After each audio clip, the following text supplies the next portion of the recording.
다음은 3월 모의고사 16번, 20번 독서 지문 중에서 이게 인문편 지문을 해설해 주겠습니다. 이해되셨죠? 자, 한번 지문을 볼까요? 선생님이 이 비문학을 수업을 하다 보면 학생들 중에 선생님 비문학을 어떻게 읽어야 됩니까? 라고 질문들을 많이 합니다. 그리고 선생님들마다 비문학을 독해하는 방법에 대해서 너무 복잡하고 서로 너무 다양하게 설명하니까 학생들이 지문을 읽을 때 방향을 잃어버리는 경우가 많습니다. 원래 비문학을 읽을 때는 여러분들 제일 중요한 게 대상을 찾는 게 가장 중요합니다. 그래서 원래 비문학 독해에서 가장 중요한 건 대상을 찾고요. 나머지 문장을 가지고 이 대상이 무슨 의미인지를 뭐 하는 게 중요한 거예요? 이해를 하셔야 됩니다. 이해를. 그래서 이게 이해가 돼야지 뭐가 된다? 긴 지문도 간단하게 뭐가 될 수 있는 거예요?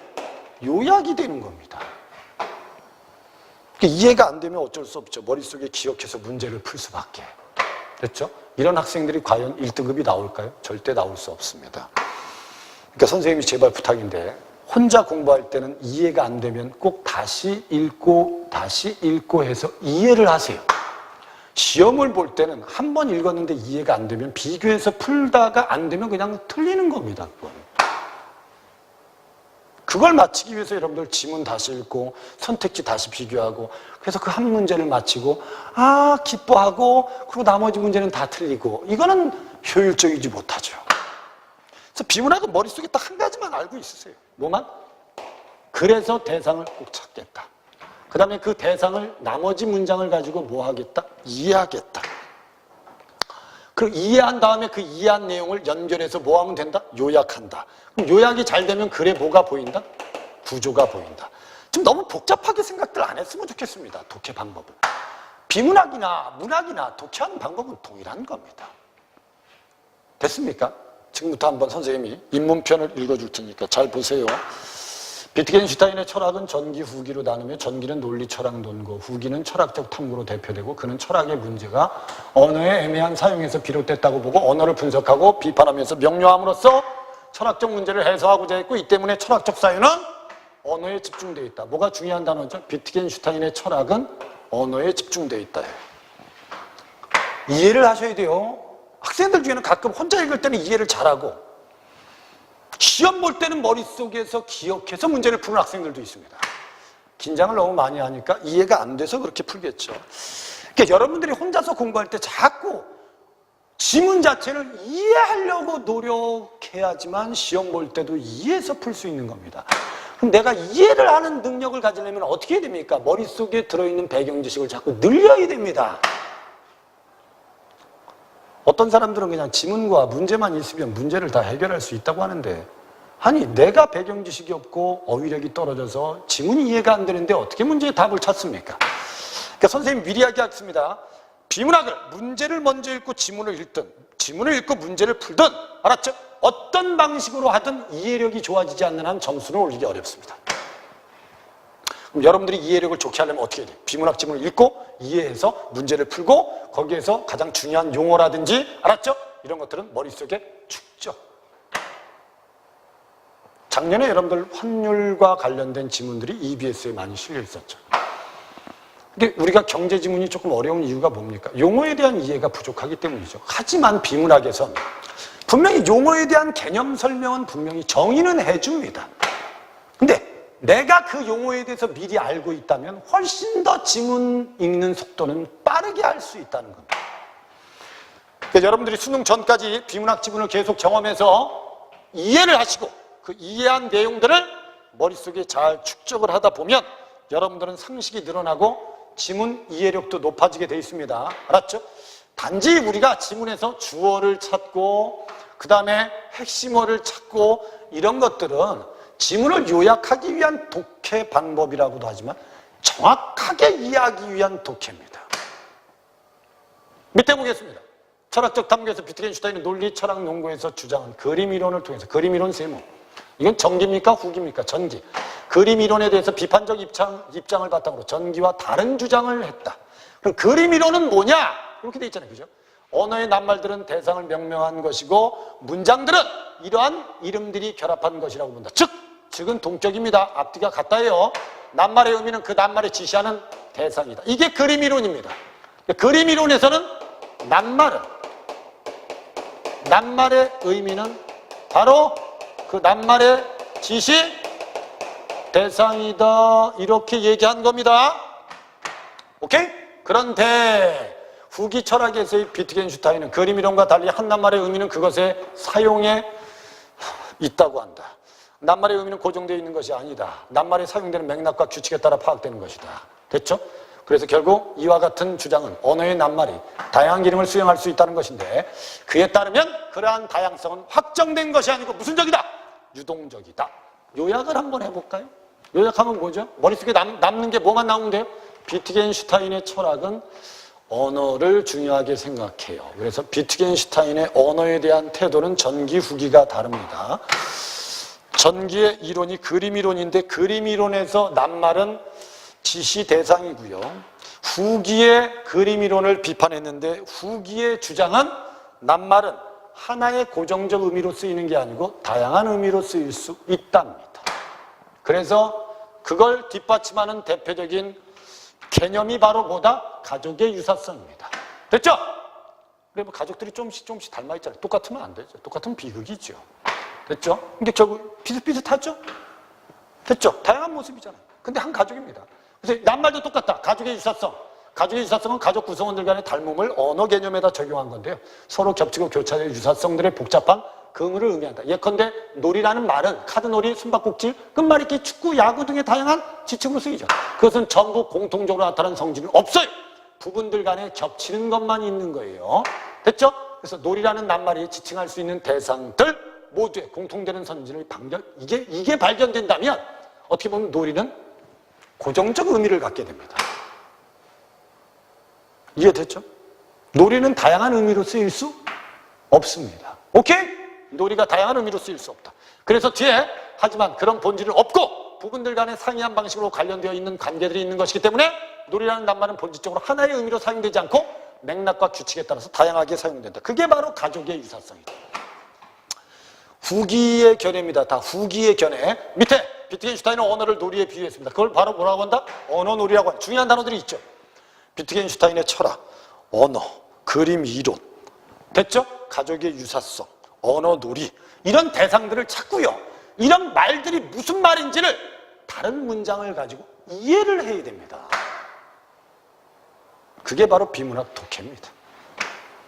언어놀이라는 개념을 고안했는데 그것은 언어와 그 언어가 뒤얽혀 있는 행위들로 구성된 총체다. 그가 이와 같은 개념을 고안한 것은 언어를 말한다는 것이 어떤 활동의 일부이며 삶의 형식을 바탕으로 이루어진 것임을 부각하기 위해서다. 됐지? 그에 따르면 언어놀이는 사라지기도 하고 새롭게 생성되기도 하는 것으로 그 종류의 기능 다양하다. 다양한 언어놀이들은 공통적 본질을 갖고 있지 않지만 가족 유사성을 형성하면서 언어와 그 언어에 연관된 행위로 구성되어 있죠. 예컨대 예를 잘 보면 되죠. 이 예를 가지고 이 문장을 이해하면 됩니다. 여러분들이.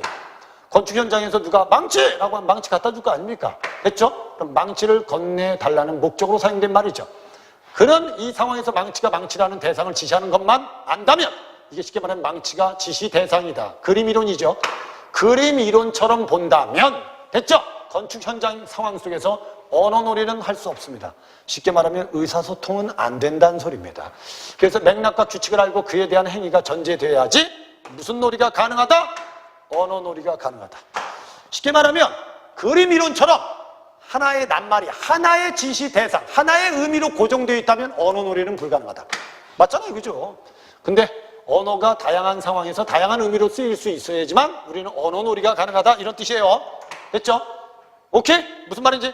비트겐슈타인 언어 규칙은 그 언어를 사용하는 사람들의 살아가는 방식 또는 양식 또는 방식이라고 할 수 있는 삶의 형식에 기반한 것이기 때문에 공적인 것이고 언어놀이에서 규칙에 따르는 어떤 활동도 하지 않는다면 그것은 언어라고 할 수 없다. 이는 규칙성이 없는 언어를 우리는 무슨 언어?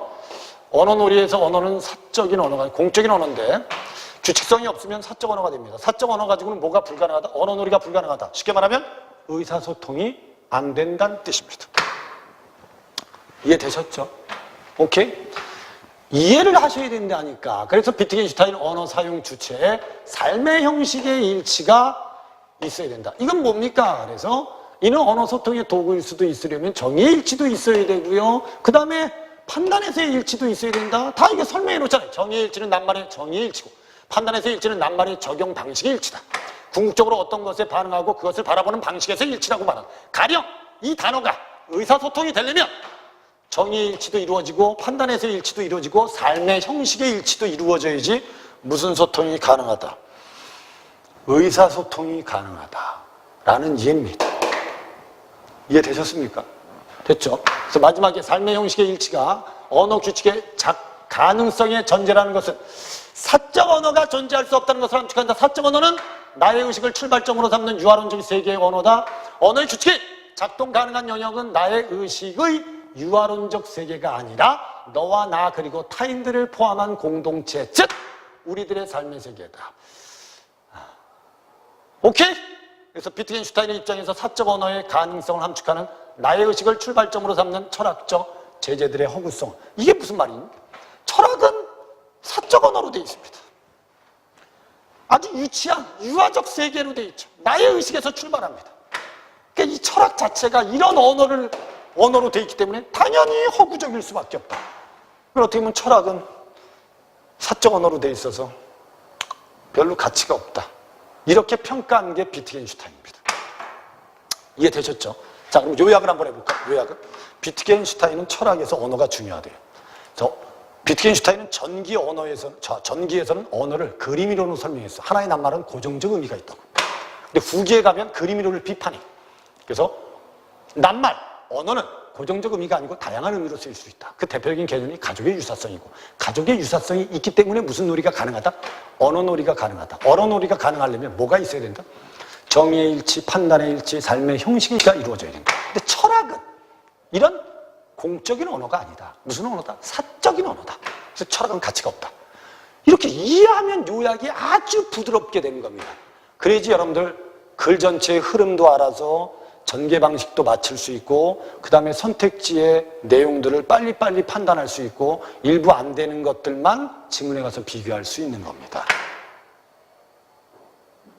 여러분들이 연습을 많이 해서, 됐죠? 이왕이면 4월 달에 3월 달 성적보다 더 훨씬 좋은 성적을 받았으면 좋겠어요. 16번에 윗글의 비트겐슈타인에 대한 이해로 적절한 걸 찾으랍니다.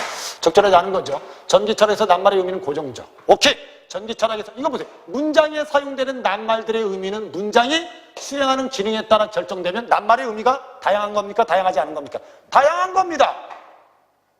됐죠? 그럼 이건 전기입니까? 후기입니까? 후기죠. 이게 말이 안 되죠. 그죠? 답은 2번이 답이다. 이렇게 푸시면 돼요. 후기 철학에서 언어놀이의 규칙성이 공적이죠. 됐죠? 후기 철학에서 사적 언어는 이해할 수 없는 언어놀이 불가능하죠. 맞죠? 그 다음에 후기 철학에서 삶의 형식의 일치가 언어놀이에서 규칙이 작동하는 전제가 됐죠. 됐죠? 끝. 답은 2번. 이해하면 선택지들이 바로바로 눈에 들어오거든요. 근데 이게 여러분들, 선생님, 내가 한 달 정도 연습하면 이렇게 바뀔 수 있을까요? 충분히 바뀝니다. 2달 정도 하면 익숙해지고요. 알았죠? 나중에 이제 수능시험 보러 갈 때는 이해되는 게 많기 때문에 이해해서 문제를 다 풀고 나오는 겁니다. 그럼 이제 여러분 나오고 나면 내가 뭘 답을 체크했는지 머릿속에 남는 겁니다. 그럼 이제 만점을 받을 수 있습니다. 17번. 뭐죠 이거? 언어놀이입니다. 됐죠? 벽돌 던져줘. 벽돌 가지고. 석판 밑에 벽돌 깨고. 석판 깨고. 됐죠? 그럼 얘네 둘 사이에는 뭐가 되는 거예요? 언어놀이가 되는 겁니다. 얘네 둘 사이에는 뭐가 된다? 언어놀이가 되는 겁니다. 이해됐습니까? 그럼 이 두 사람끼리는 뭐가? 정의의 일치, 판단의 일치, 삶의 형식의 일치 다 이루어지는 겁니다. 이해됐지? 근데 선생님이 야 건축가인데 건축가가 조수한테 벽돌을 깨. 알았죠? 석판을 깨. 됐죠? 그럼 얘네들은 뭐가 안 돼? 정의의 일치, 판단의 일치, 삶의 형식의 일치가 안 이루어지면 무슨 소통이 안 되는 거예요? 언어놀이, 의사소통이 안 되는 겁니다. 됐습니까? 그래서 밑에 후기 철학을 바탕으로 보기에 대한 설명으로 적절하지 않은 걸 찾아. 건축가가 조수의 도움을 받아서 건물을 짓고 있다. 그래서 됐죠?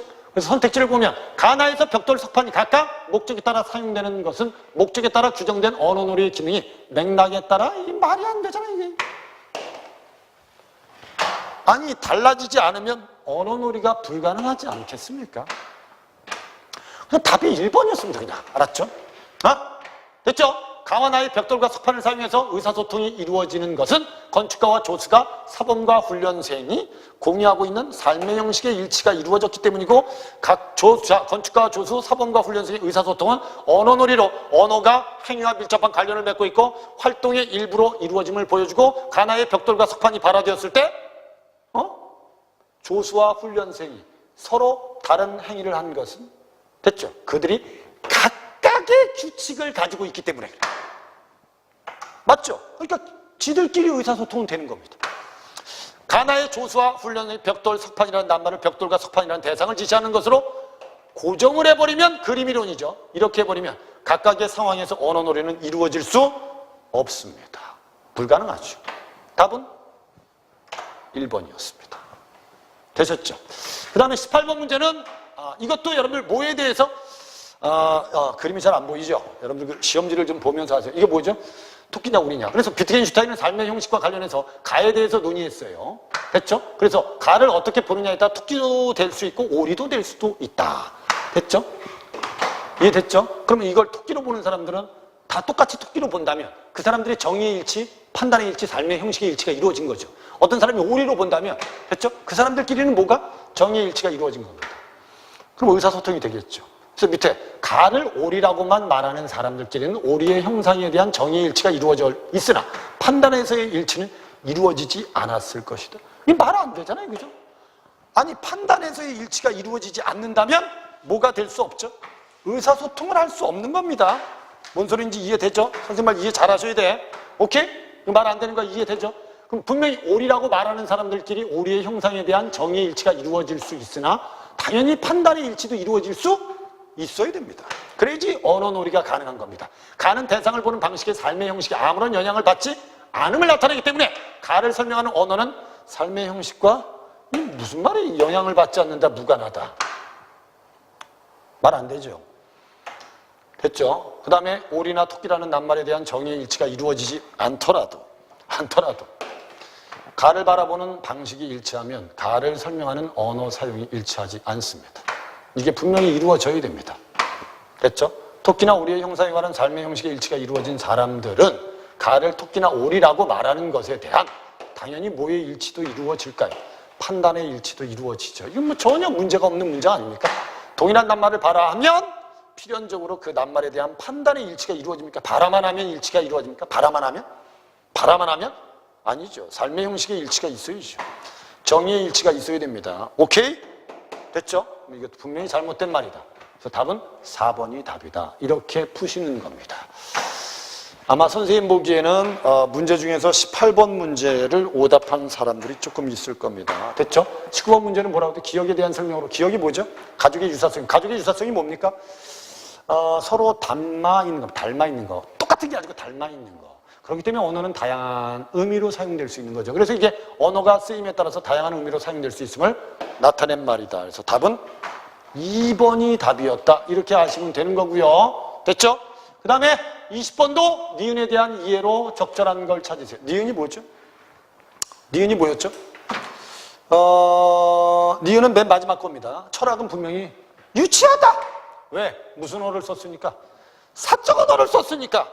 그 뜻입니다. 그래서 사적 언어는 나의 의식을 출발점으로 삼아 이루어져야 의미를 지니게 된다는 것이다. 뭔 소리야 이게? 이해돼? 나의 의식에 기초한 사적 언어는 규칙을 따를 수 없기 때문에 의미가 없다가 답이죠. 그죠? 그래서 철학이 가치가 없다고 판단한 게 비트겐슈타인입니다. 이건 여러분 말이 안 돼. 사적인 언어는 의미를 지니게 돼? 말도 안 되죠. 그죠? 나의 의식의 유혈함적 세계를 설명하는 언어 규칙은 사적 언어의 규칙과 일치한다는 것이군. 이런 말을 하기 위해서 기억을 쓴 게 아닙니다. 됐죠? 결국 여기서 말하고자 하는 핵심 내용은 결국 이 사적 언어, 나의 의식, 사적 언어가 가치가 없다는 소리입니다. 의사소통이 안 된다는 소리입니다. 됐죠? 나의 의식의 유화론적 세계를 설명하는 언어 규칙은 사적 언어의 규칙과 일치한다는 것이다. 이런 말을 하기 위해서 니은을 제시한 건 아니죠. 됐죠? 오케이? 사적 언어의 규칙성이 없다는 것은 나의 의식에 관한 언어가 언어놀이에 자유롭게 사용된다는 것이다. 나의 의식이 우리들의 삶의 세계와 맺고 있는 관계가 언어의 규칙을 생성하는 토대가 된다. 다 이상하죠. 그죠? 답은 그래서 1번이 답이 되는 게 맞습니다. 됐죠? 자, 해설은 여기까지 하겠습니다. 비문학을 잘하기 위해서 아까 선생님 분명히 얘기했습니다. 글을 읽을 때 반드시 중요한 뭐를 찾아라? 대상을 찾아라. 그 다음에 나머지 문장을 가지고 그 대상이 무슨 뜻인지를 꼭 알아야 된다. 이해를 해야 된다. 그래야지 이해가 돼야지 긴 문장을 짧게 요약해서 줄여서 머릿속에 넣을 수 있고 그리고 문제도 한 번에 풀 수 있다. 됐죠? 나중에 선생님이 뒤에 과학지문하고 그 다음에 기술지문도 해설을 올려놓겠습니다. 이 과학지문과 기술지문을 읽을 때는 약간 좀 다른 방법을 쓸 필요가 있습니다. 그 방법은 그 지문을 설명할 때 구체적으로 알려주겠습니다. 여러분들 시험 본다고 고생했고요. 이 시험을 잘 분석해서 여러분들 약점을 잘 발견하고 그 약점을 보완해서 4월달, 6월달, 7월달, 9월달 계속 성적을 올렸으면 좋겠습니다. 고생 많았고요. 다음 다른 동영상 시간에 만나도록 하겠습니다. 수고했습니다.